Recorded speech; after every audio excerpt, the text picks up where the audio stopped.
প্রিয় দর্শক, আমি এই মুহূর্তে নিয়ে এলাম আপনাদেরকে একটি তিল খেতে। আপনারা দেখতে পাচ্ছেন একটি তিল খেতে বেশ কিছু তিল গাছ হয়ে আছে। এখানে এই যে গাছ, এই গাছের যে আকৃতি, গাছের যে পাতা, ফুল, ফল, এর উপকারিতা, কোন মৌসুমে এটা ফলে, এটা কীভাবে চাষ করতে হবে, এর কিছু ধারণা আপনাদের কাছকে দিব। তো আজকে এই যে গাছটি আপনারা দেখছেন, এই যে তিলের গাছ, তিলের পাতাগুলো দেখুন, একটু লম্বা লম্বা পাতা। আপনাদেরকে পাতাগুলো একটু দেখানোর চেষ্টা করছি। তো মূলত এই তিল গাছ একসময় বাংলাদেশের বিভিন্ন অঞ্চলে জমিতে তিল গাছ চাষাবাদ হতো। তো আজকে এই তিল গাছ প্রায় বিলুপ্তির পথে। তারপরেও আমি ছোট্ট একটি খেতে আপনাদেরকে নিয়ে এলাম। আপনারা দেখতে পাচ্ছেন এই গাছের উচ্চতা আপনারা দেখতে পাচ্ছেন প্রায় 4 ফুটের মতো উচ্চতা, কোনোটি 5 ফুট। তো আজকে আমি এই তিল নিয়ে কিছু কথা বলবো। তো তিলের প্রথমেই বলবো, এই তিলের ফুল আপনারা দেখতে পাচ্ছেন, এই যে ফুলটা অনেকটা কিছুটা বেগুনি কালার, হালকা বেগুনি কালার। আর দেখুন এখানে প্রচুর ফুল ফুটে আছে। আর এই তিলের যে ফল, এই ফলগুলো আপনাদের একটু দেখানো। ফলগুলো দেখুন একটু, ফলের যে গাঁথুনি সেটা আপনাদেরকে একটু দেখাচ্ছি। এই হচ্ছে ফল, আপনারা দেখতে পাচ্ছেন এই ফল, এই হচ্ছে ফলটা একটু একটা ছড়ি আপনাদেরকে দেখাচ্ছি।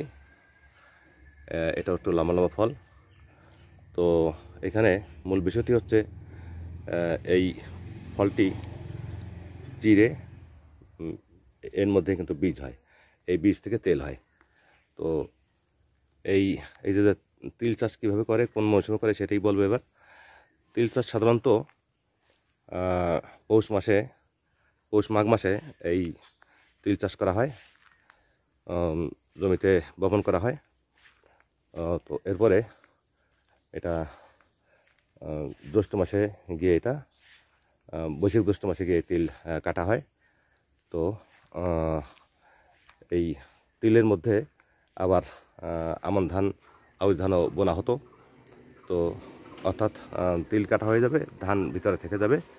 এই ধান পরে কৃষকরা ধানের ফসলটা পরে তুলবে।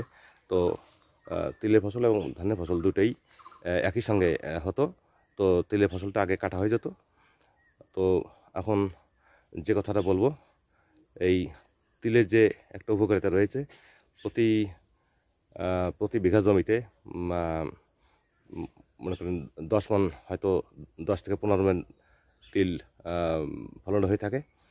তো এখানে আমি যে কথাটা বলবো, এই তিল চাষ খুবই লাভজনক। এবং তিলের যে তেল হয়, তিল থেকে যে তেল হয় মেশিনে, অর্থাৎ আগে ঘান ভাঙানো হতো, এই ঘান থেকে যে তেল বের হতো, সেই তেল কিন্তু আমাদের রান্না হিসেবে ব্যবহৃত হতো, আমাদের রান্নার কাজে ব্যবহৃত হতো।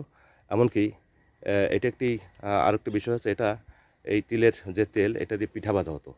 তো বিশেষ করে তিলের যে পিঠাগুলো, সেই পিঠাগুলো বিশেষ করে ভাদ্র মাসে এই তিলের পিঠাগুলো বেশি ভাজা হতো। তো আজকে এটা একটা গ্রাম বাংলার ঐতিহ্য। তো যে কথাটা বলবো, যে এই তিলের আরও অনেক উপকারিতা রয়েছে। এই তিলের পাতা মাথায় ঘষলে, অর্থাৎ স্নান করার সময় মাথায় ঘষলে এটা গরম উঠে যায়। যদি কারো গরম লাগে, সেটা গরম উঠে যায়। এটা একটা বিশেষ উপকারী দিক। তো আজকে আরেকটা বিষয় হচ্ছে, এই তিলের তৈল কিন্তু খুবই ঠান্ডা। যদি কারোর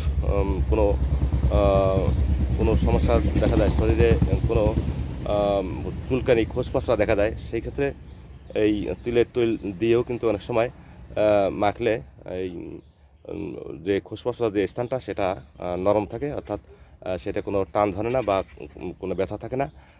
আর এই তিলের তেলটা এটা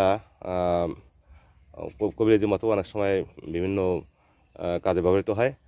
তো আজকে আপনারা জানলেন যে তিলের যে উপকারিতা, তিলের যে ব্যবহার, তিলের যে চাষবাস কীভাবে করতে হয়। তো যাই হোক, আজকে এই ছিল আজকে এই পর্যন্ত ছিল ভিডিওটি। তো আপনারা যে যেখানে ভিডিওটি দেখছেন, অবশ্যই ভিডিওটি যদি ভালো লেগে থাকে তাহলে একটি সাবস্ক্রাইব করবেন, আর একটি লাইক কমেন্ট করবেন। তো দেখা হবে কোনো এক নতুন ভিডিওতে। আপাতত বিদায় নিচ্ছি। ধন্যবাদ সবাইকে।